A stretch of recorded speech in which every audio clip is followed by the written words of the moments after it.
Okay, as promised, here is a second example for an addition polymer. This time we're going to use the monomer styrene, and we're going to show the formation of polystyrene. I'm going to do the same thing again to start, and I'm going to draw my monomer just slightly different. Okay, I'm going to draw it with that in this case it's a benzene. I'm going to draw with that benzene ring downward, kind of out of my way. So CH2, you notice it kind of does look like the polypropylene or the propene monomer. So again, drawing that extra group that's attached sort of downward out of the way. It doesn't matter what's attached to your carbons, right? They just kind of carry along through the process. I'm only focusing on the double bond.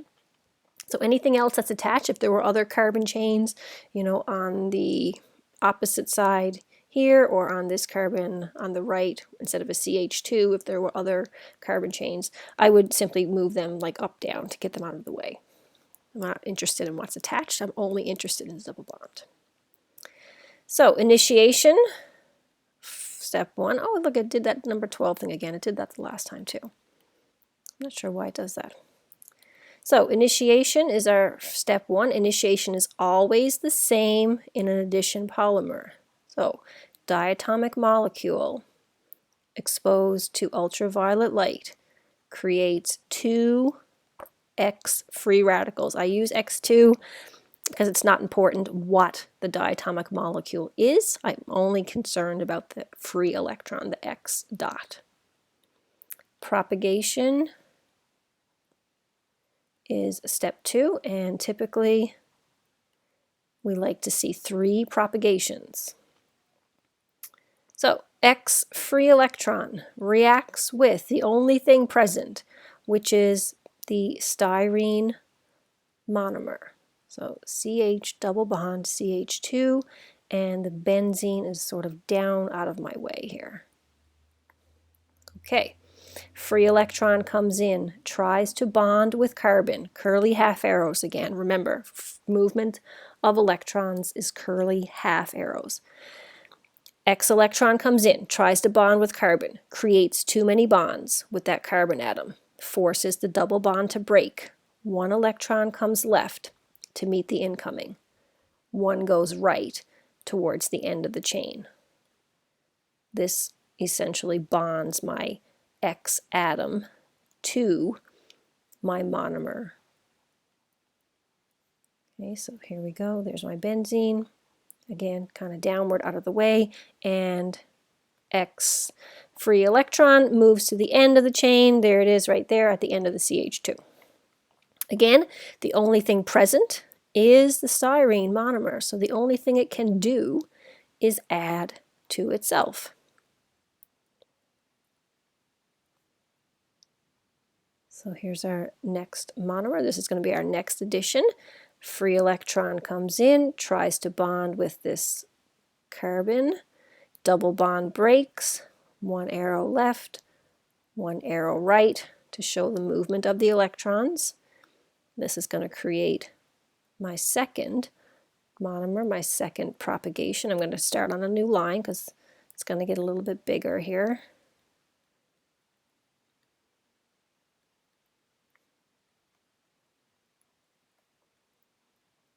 Okay, and then don't forget to draw your downward benzene. Forgive the benzenes. They're not the best looking shape.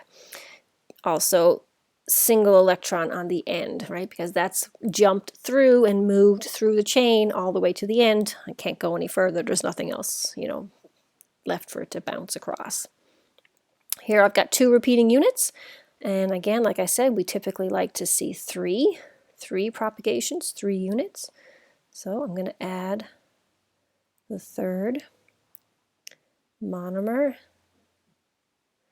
single electron in, double bond breaks, 1 left, 1 right. Notice the arrows always do the same thing. They're always the same 3 arrows, which makes this a little bit easier if you're practicing the process and trying to memorize, what's happening. You don't have to worry about different steps having different arrows going, you know, in all different places. It's always the same, it looks the same every step, which is really nice, makes it a little bit easier. Okay, I'm just drawing my product here of my third propagation, making sure I have all of these benzene atoms. Okay, and then of course the free electron on the end. Here's the 3 repeating units, and you can see them right there. I'll just put a little square bracket around each one. 1, 2, and 3. Okay, typically only 3 repeating units is what we're asking for, so I don't need to go crazy here. You could keep going with this as many times as you wanted and show 10 units if you like. You know, not necessary. 3 units is good. Okay, step 3 is termination. Termination is add hydrogen, H2. I'm going to write it as H-H, like 2 hydrogen atoms single bonded together. Okay, my last propagation product here. Take me a minute here now. I'm going to draw this again just so that it's not so messy. Some of these polymers can get quite long, and trying to draw every single step, you know, it's a bit tedious to try and do each section. Make sure you're not missing anything. It happens very easily, trust me. Okay, so there's my propagation product. Same, I just repeated the same structure from above, wrote it here. This is adding hydrogen now. So this is my termination phase. I'm adding hydrogen gas, H-H. The electron is going to do the same thing as if it was adding another monomer. So electron comes in, forces this hydrogen bond to break. 1 left, 1 right, arrows, same thing, right? Same every single time, which makes it a little bit easier to try and, you know, nail down this process. You're not writing different arrows going to different places, you know, on different steps. So it is a little bit repetitive, which is nice, especially if you're the type of person that in order to kind of memorize this, you have to write it out each time. And I definitely recommend doing that if you are trying to get a good understanding and a good handle on this process. Definitely writing it out over and over again will for sure do that. Okay, now when that propagation product, that CH2, added that hydrogen. Oh, and I do see a little mistake that I've got made. I've got, I wrote this as a 2. I'm going to erase that. So when that CH2 on the end of my propagation product added that hydrogen, it broke the hydrogen bond, it added an extra hydrogen, that CH2 becomes a CH3, and it closes off that chain. So that polymer chain has now stopped. It can't replicate anymore. It cannot add any more pieces. The other hydrogen becomes a free radical, H electron, and that's free to go off and start the process again, or perhaps end another chain. You know, just depends on sort of what's happening in your process here. Both of these processes, the one for polystyrene, which is this one here, and also polypropylene, they almost look like they're pretty identical. The monomer is the only thing that is different each time, which again makes it really easy to try and replicate this process if you're going to try to learn this. It's very repetitive. Now the last one that I'm not going to do, I'm going to leave this one for you, but I'm going to show you that you can draw this monomer, vinyl chloride, in the exact same manner as I have the other 2.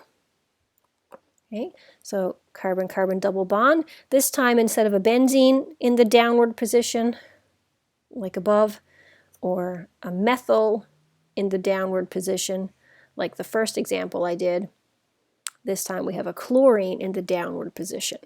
I would like everybody to try this example on your own and see if you can replicate this process using vinyl chloride to make the polymer polyvinyl chloride.